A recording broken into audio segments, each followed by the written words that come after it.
मोठ्या हॉटेलधारकांनी जर 4-5 दिवस हॉटेल्स बंद ठेवलेले होते आणि नंतर जर उघडतात आहे, तर ते कोणत्या कोणत्या बेसिसवर उघडतात आहे?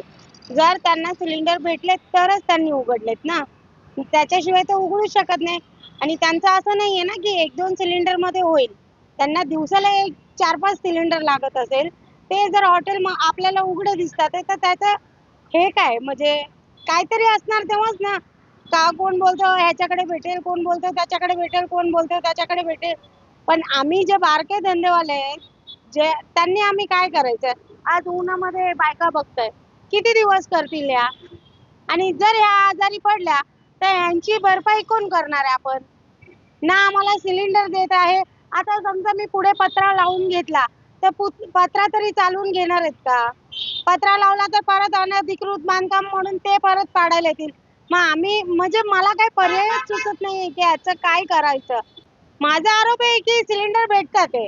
ब्लॅकने सिलेंडरची हे चालू आहे. जर ब्लॅकने भेटत नसते, तर ह्या लोकांचे हॉटेल्स कधीच बंद झाले असते. आमची मागणी आहे, की आम्हाला सिलेंडर हवा आहे. याच्या व्यतिरिक्त आम्ही करणार काय? आता चुलीवरती किती दिवस असं चालणार आहे? एक हौस म्हणून 8 दिवस, 4 दिवस बायका करतील काम. नंतर आज एक बाई आजारी आहे, एक बाई आलेली नाहीये. कमीत कमी 60-70 भाकऱ्या कराव्या लागतात. या उन्हामध्ये शक्य आहे का?